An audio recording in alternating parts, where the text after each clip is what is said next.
Welcome back, everyone. For our next session here in the Blue Room, we will be looking at strengthening bonds across communities, building a flourishing future for the UAE. The UAE proudly brings together people from over 200 nations, all living in harmony. This rich diversity is a driving force behind the UAE's remarkable success. And in this panel, we will discuss how we can use behavioral insights to build even closer relationships across the diverse population. To help moderate this discussion, we have Wardah Malik, who is the CEO of BEworks, a Canadian behavioral science consultancy.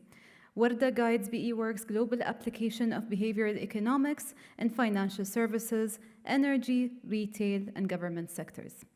The panel will also consist of Michael Muthukrishna, Professor of Economic Psychology at the London School of Economics. Professor Michael's work is particularly focused on the application of research in cultural evolution to public policy. Michael Bailey, founder of Meta's Social Capital Lab, a research group that partners with academic and policy groups to study social networks, communities, and economic opportunities with an aim to reduce research and data to improve society. A warm welcome to the three of you. I look forward to learning more about strengthening bonds across communities, and I'll hand over to you, Wardah.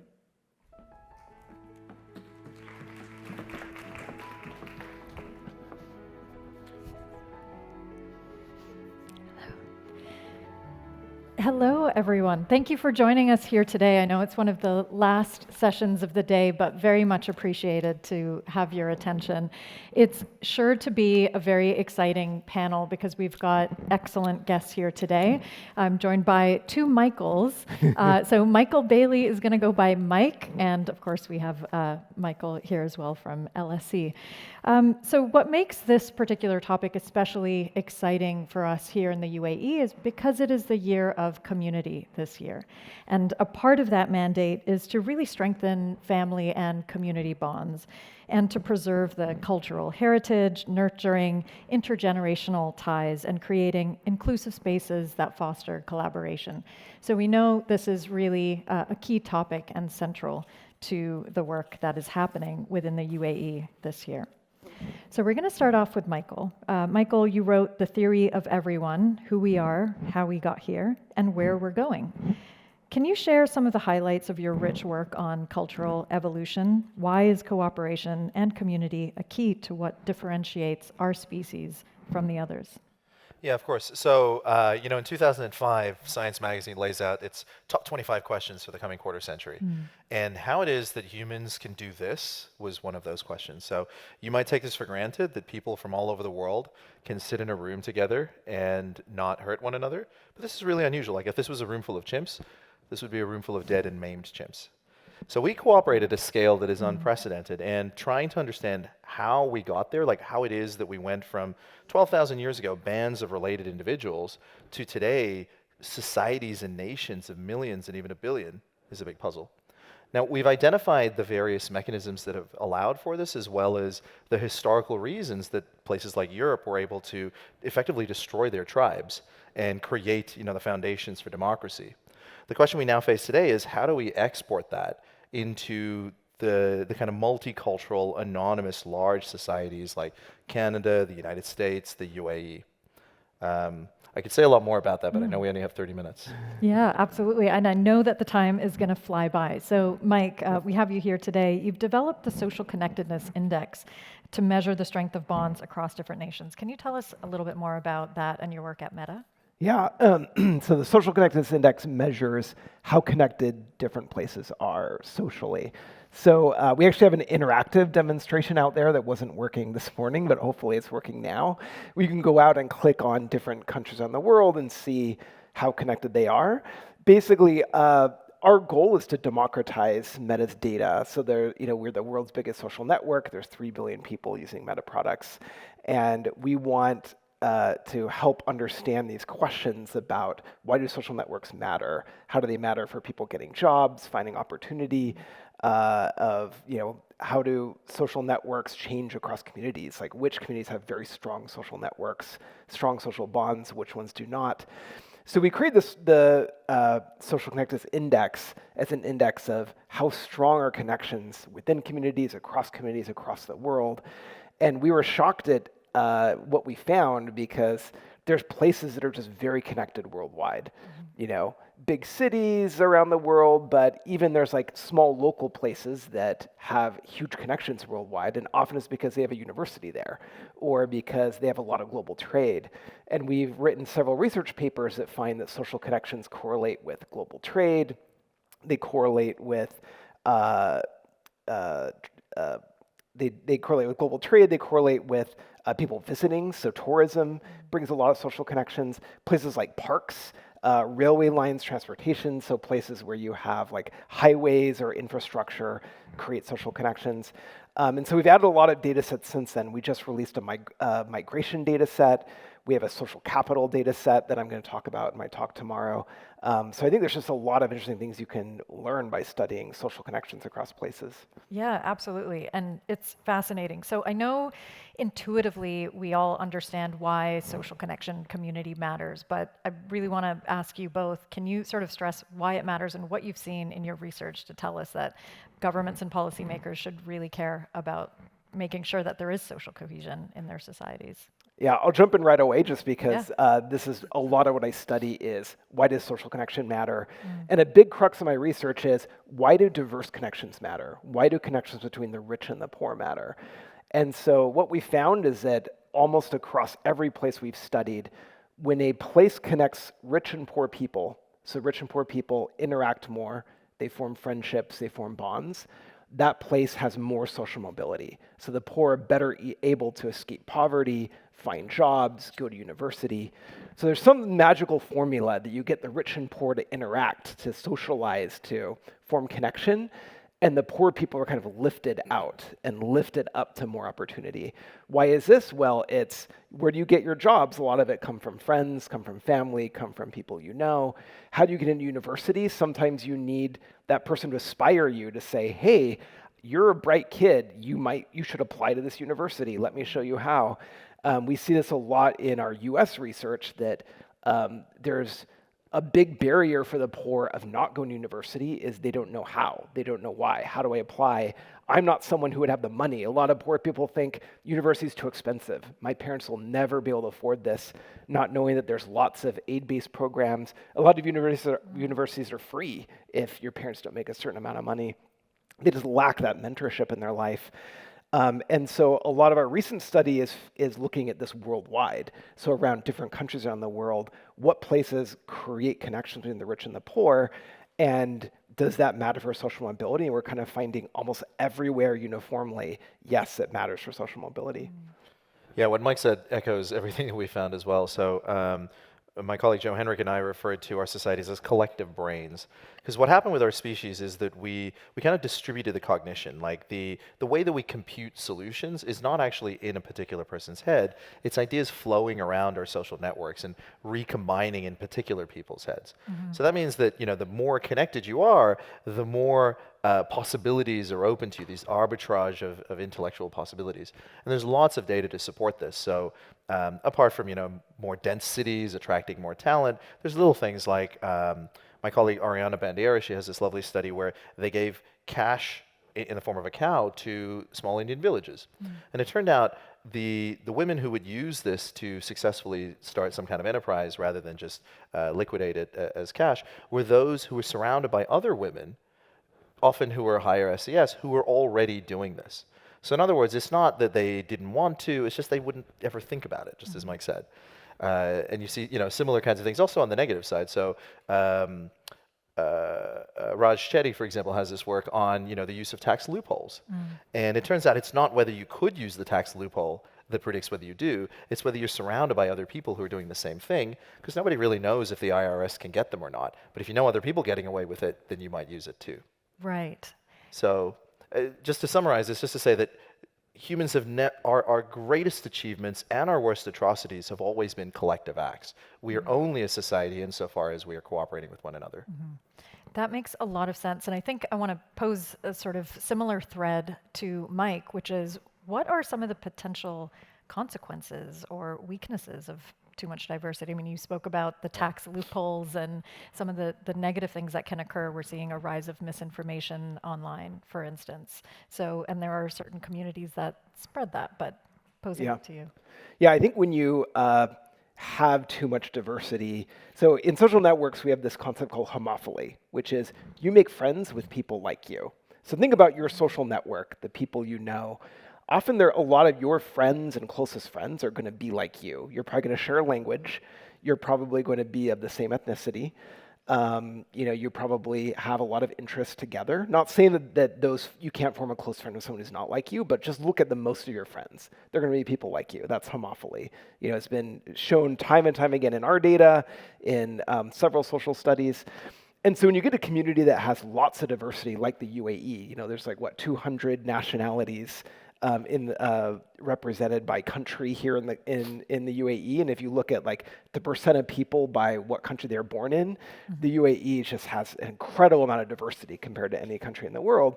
The problem is, how do you get people to form bonds when they don't share a language, don't share a nationality, don't share an ethnicity?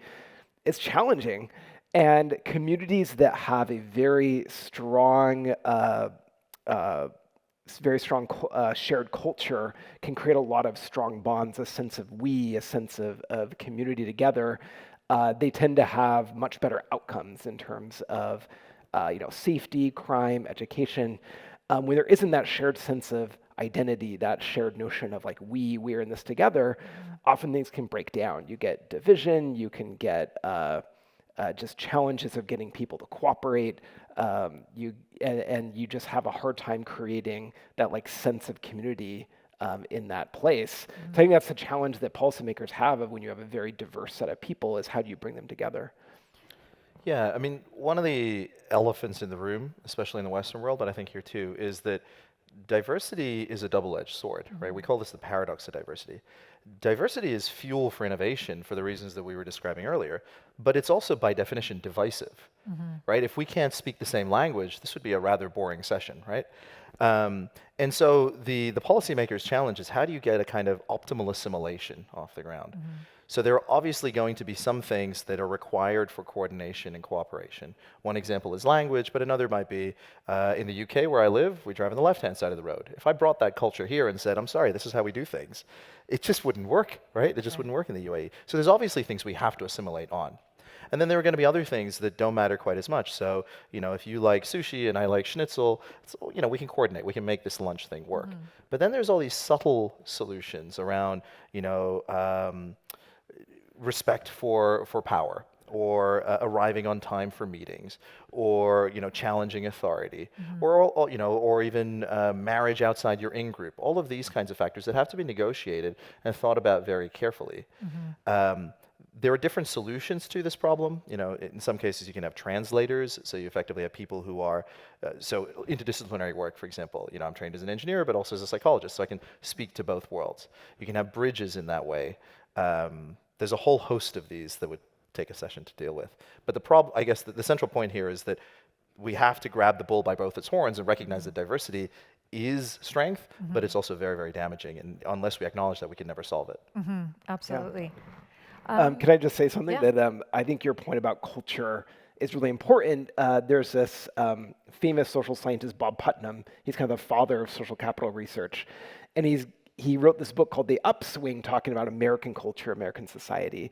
And his main point is that in the early 1920s, up until the 1950s, Americans had this growing sense of a national identity. We're in this together, we belong, and it sort of went up and peaked around the 50s and 60s of Americans saying, it's not about me, the individual, it's about my community and who we are.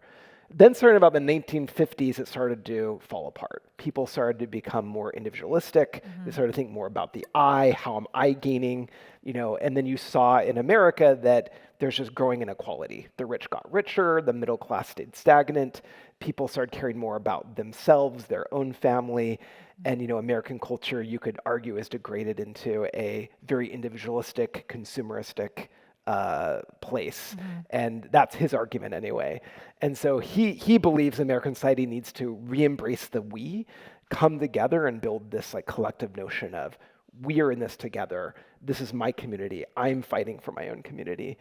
And so I think that's a really important thing about culture is like to strengthen bonds across communities, you kind of need everyone to have that shared identity, that shared notion. I think the challenge for the UAE is where you have such a huge foreign-born population. Can you get people and people who live here and want to live in the UAE for many years to come, can you get them to embrace the notion of, I want the UAE to succeed. I'm here. I'm part of this group. I'm part of this place, and I'm part of the we, and not the, oh well, I am Pakistani. I'm from Pakistan, and that's what I care about, and I don't care about anything else. Like, can you get them to embrace this shared notion with the people they live with? Yeah, I love that question. I'm going to ask you because it's really fascinating to have a cultural evolutionist here and somebody in tech, which is where the future is going. But when you think about cultural evolution and sort of rituals and the importance of rituals in human connection, are they easy to create? Is it a tool that we could use to sort of assimilate new individuals? Yeah, I mean, ritual is one of the many mechanisms that humans have used to find some common identity, right? Take religion, for example. People often think of religion, especially post 9/11, as a very divisive thing. But actually, the major world religions are major world religions because they managed to unify very different ethnicities. Islam in the Arabic world, Christianity, also a Middle Eastern religion in Europe, for example. But The Upswing is a great book, and I just want to quickly comment on that in that it's always the most diverse teams and the least diverse teams are often the most effective. But the most diverse teams, you get both sides of it. So the most diverse teams are the most effective and the least effective. It just depends whether they can solve this kind of paradox. So if you're at Denmark, it's easy to govern yourselves because everyone's on the same page. Of course, we want socialized healthcare. We just pick the best person to be in power. If you're somewhere like the United States, where you have very different competing visions of what the country should look like, you don't put the best person, you put your person, because your person is going to take things in a very different direction. And you can see different visions of the country emerging. So you have, let's say, the America that Putnam was describing is kind of America of blood and soil. Whereas, immigrants perhaps think of America as an ideal. And people who have blood and soil, it's not an ideal. It's a place that their grandparents and their great-grandparents have lived in for as far as memory goes back. And so how do you navigate that? And the UAE actually has, so in my talk, I talked a little bit about different models of multiculturalism. And the UAE has one that the West has kind of shied away from, but it's an effective one because of resources. And it meets, in my book, what I call the law of cooperation. That is that you don't actually have to have necessarily a fully shared vision insofar as the level at which I'm cooperating, I'm better off than if I were to just focus on Pakistan. As long as there's enough and you bring people in and they have jobs and they're going to make money and they are sorted out, then you can have a kind of Emirati blood and soil. And it's not clear that the models that we have in the West of mosaics in Canada or melting pots in the United States or no hyphens in France are actually ideal models. And the model I describe of the umbrella model is actually somewhat embodied by the UAE. So it's at the edges in many ways. Yeah, that's fantastic. As a Canadian, we just went through our elections, and immediately following the election results, there was a post that said, it's not time to sort of, celebrate or rub it in the face of people that didn't vote like you. It's time for Canadians to come together and move forward. And I think that there are greater global forces at play. So, let's band together rather than using social media to sort of gloat about the election win. So I love exactly what you're saying. But I do want to sort of bring it back to the UAE. Mike, over to you about what are some of the results that you're finding in your social connectedness research related to the region in general? Yeah, I think that, we'll talk more about this tomorrow, but there's a lot of class inequality in the UAE, in the Gulf region, and a lot of that has to do with just a large foreign-born population. So like I said, it's very hard to see people form social connections across different ethnicities, across different languages. So when you look at, say, Saudi Arabia, Oman, UAE, where there's just a lot of immigrants coming in, a huge foreign-born population, if you look at their social networks, the people they're friending with, they're often friending with people that are of the same country, the same ethnicity. So the Pakistanis here are interacting mostly with Pakistanis if you look at their Facebook interactions or Facebook connections. And then if you look at the socioeconomic status in the region, the poorest people are often the foreign-born people. This is true worldwide. The immigrants come over, and often they're the poorest people in the country. You know, they often come over with nothing, or they use all of their resources to immigrate over. A lot of immigrants immigrate because they want more opportunity. They want a better life for their family, a better life for their kids.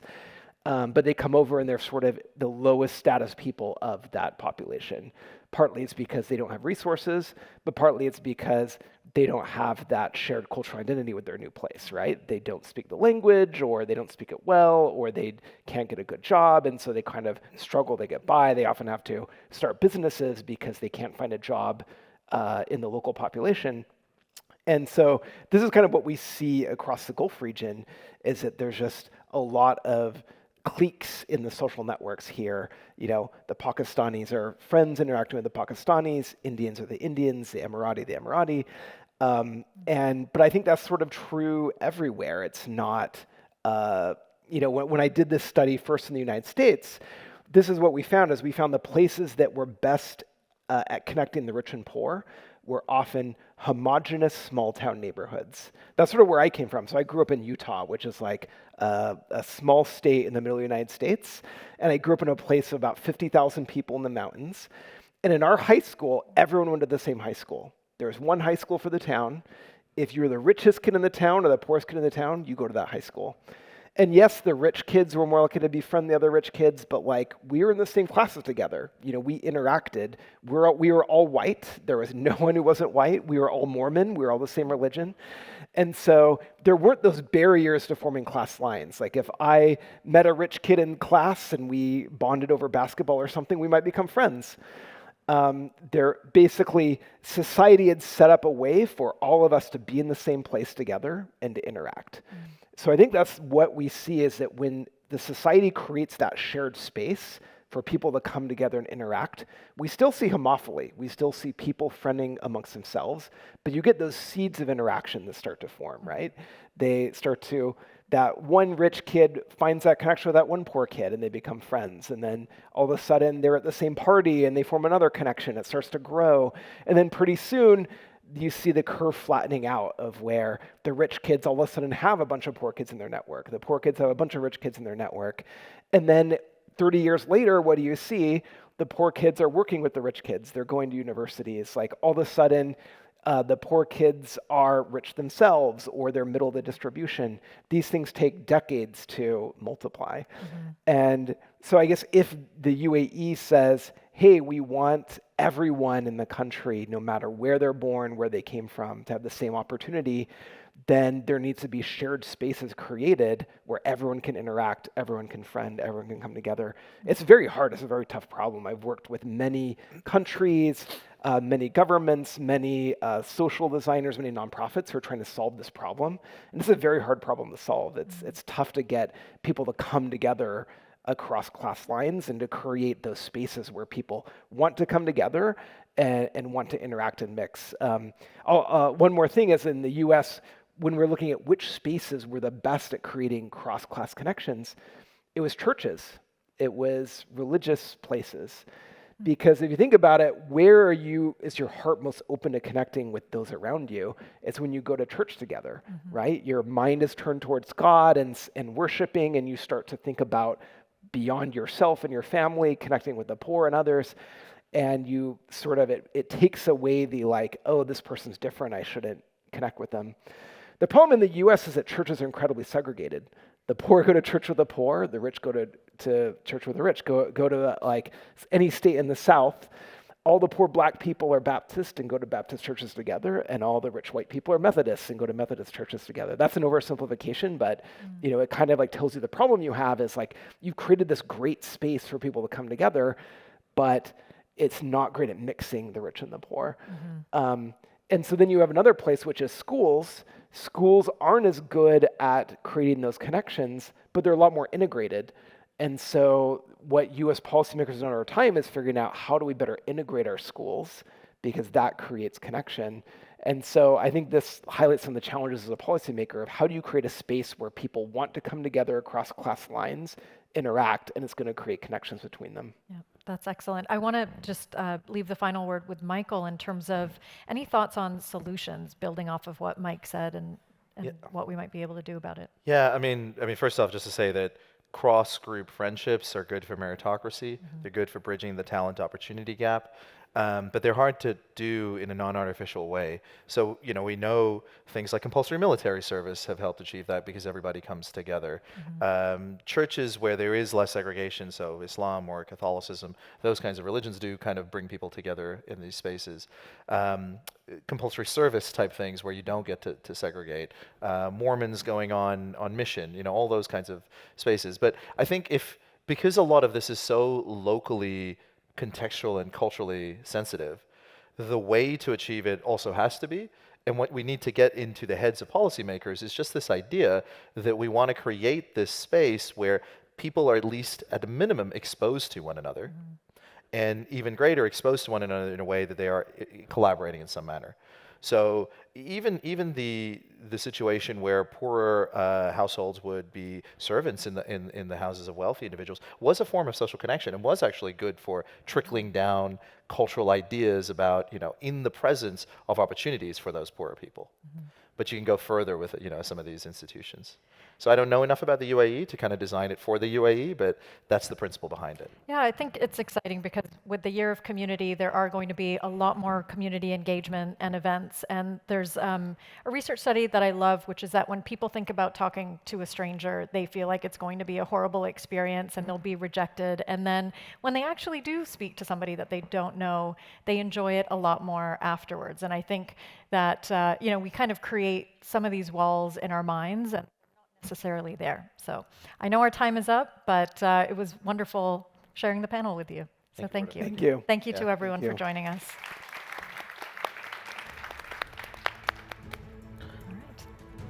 All right. Thank you so much. It was incredibly inspiring to learn about how we can apply behavioral insights to strengthen communities. As mentioned, this is something that's central to the Year of Community and to the immense and interwoven challenges that we face in our 21st century. This was the last session here today in the Blue Hall. I hope you all enjoyed day one of BEworks 2025, and I'm excited to welcome you all back to another day of interesting talks and panel discussions tomorrow. Thank you.